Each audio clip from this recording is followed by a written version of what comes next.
If you process payroll using a third-party software or payroll service, you can enter the payroll information into QuickBooks Online Plus using a journal entry.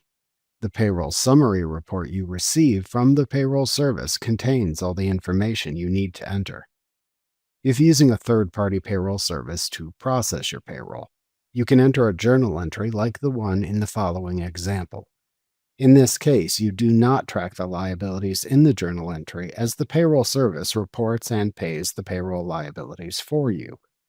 You will, however, still need to make entries for the gross pay for employees and for the taxes withheld.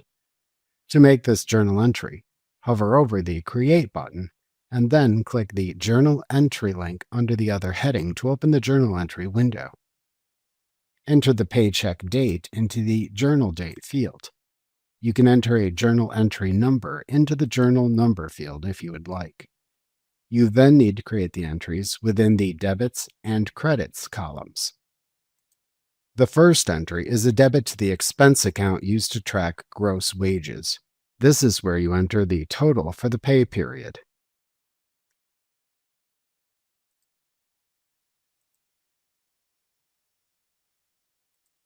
Next, debit the expense account used to track Social Security payments. This is where you enter the total of all withheld Social Security.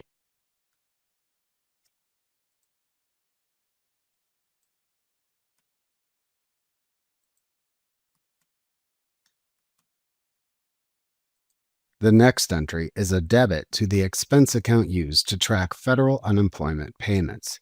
This is where you enter the total of federal unemployment tax withheld.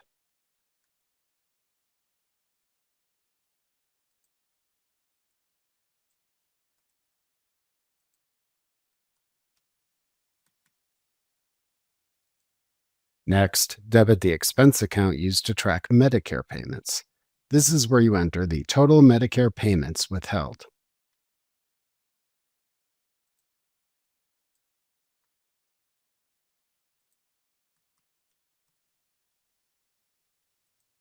Then debit the expense account used to track state taxes where applicable. This is where you enter the total state taxes withheld.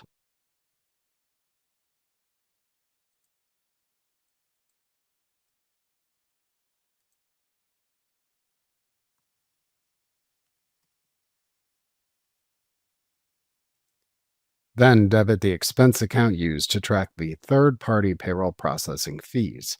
This is where you enter the total processing fees charged by your payroll company where applicable.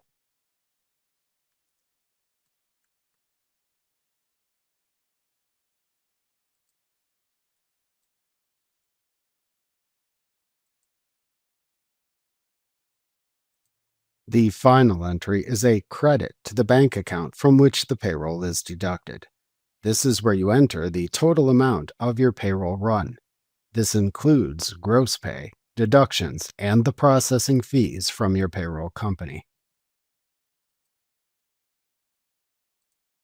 To make this a recurring journal entry to make the data entry easier in the future, click the Make Recurring link at the bottom of the page.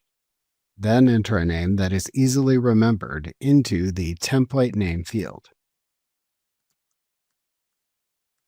Set the template type to Unscheduled. This saves the template but doesn't set a specific recurrence schedule. That way you can select the template when needed and then edit the amounts. Click the Save Template button to save this template when finished.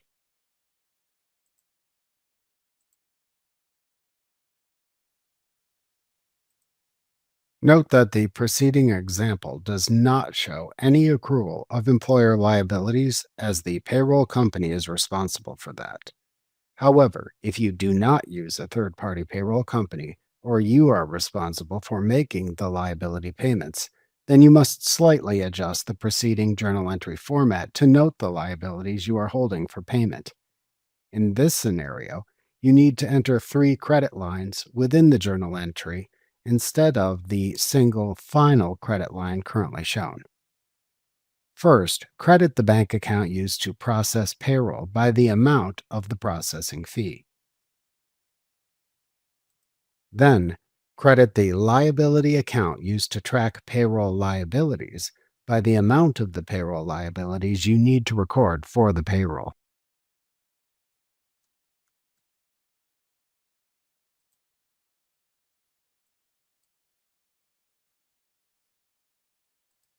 Finally, credit the bank account used for processing your payroll by the net amount of the paychecks. This is where you enter the net pay, which is the total amount of the payroll minus any payroll liabilities or deductions. The payroll liabilities should be entered into the line above instead.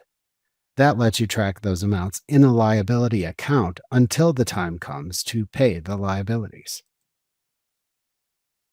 When it comes time to pay the recorded liabilities, you can write a check to pay the liabilities and attribute the amount to the liability account you use to track payroll liabilities within the category details section of the check.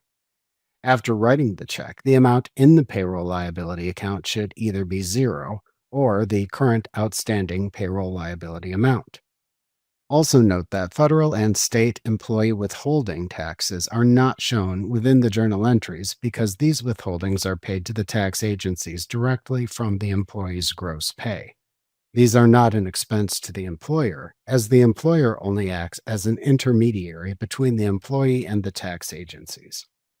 For the correct withholding information and forms, be sure to consult with your payroll service or investigate the options within your third-party software if used. Finally, note that these examples are simple examples of the journal entries that must be made to manually account for payroll. If you need to create a more complex payroll journal entry to account for insurance premiums or retirement contributions, for example, consult with your accountant or payroll service. Most payroll services will gladly provide you with the required information you need to record for your company. Your accountant should also double-check these entries for accuracy as well. Remember to click the subscribe button to see more of our videos. See our full suite of courses, instruction manuals, and quick reference guides at www.teachucomp.com.